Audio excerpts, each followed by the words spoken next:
Il y a bien longtemps, j'ai connu un petit oiseau qui s'appelait Tycho.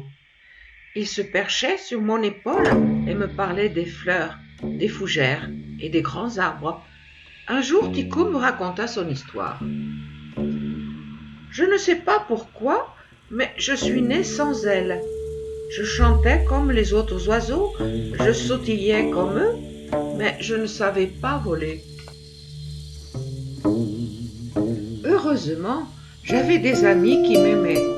Ils volaient d'arbre en arbre et le soir, ils me rapportaient des baies et des fruits tendres cueillis dans les hautes branches.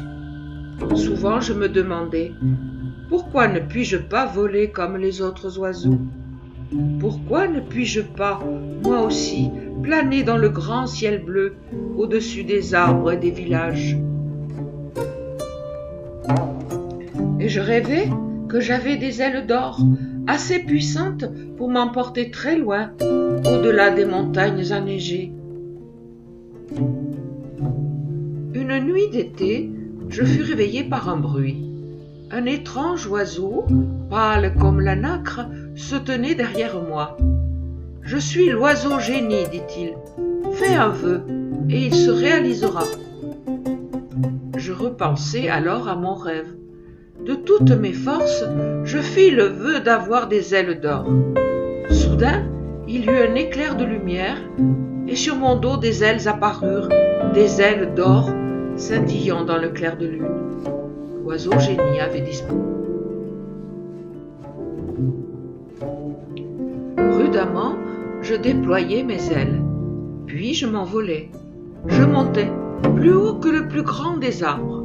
Vu du ciel, les carrés de fleurs ressemblaient à des timbres-postes éparpillés dans la campagne. Et la rivière, un collier d'argent dans les prés. J'étais heureux, et je volais toute la journée. Mais le soir, quand mes amis me virent fondre vers eux depuis le ciel, ils firent les gros yeux et déclarèrent « Tu te crois meilleur que nous avec ces ailes d'or? Tu voulais être différent, n'est-ce pas ?» Et sans un mot de plus, ils s'envolèrent et disparurent. Pourquoi étaient-ils partis? Pourquoi étaient-ils en colère? Était-ce mal d'être différent?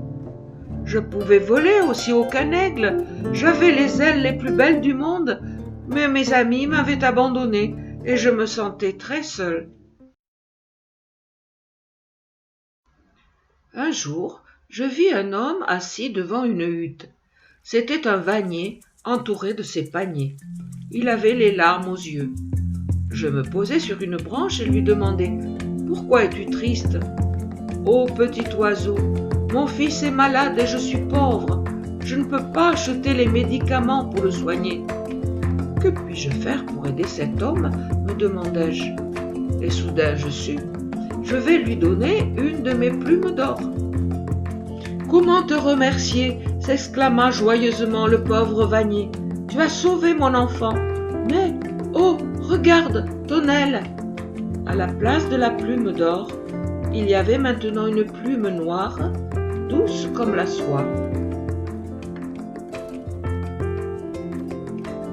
À partir de ce jour, je me mis à distribuer mes plumes d'or et à leur place repousser des plumes noires. J'achetai ainsi de nombreux présents, 3 marionnettes neuves pour un pauvre marionnettiste, un rouet pour filer la laine du châle d'une vieille femme, une boussole pour un pêcheur perdu en mer.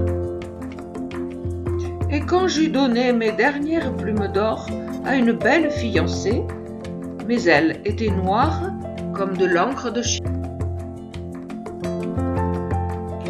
Je m'envolai vers le grand arbre où mes amis passaient la nuit. Allaient-ils m'accueillir?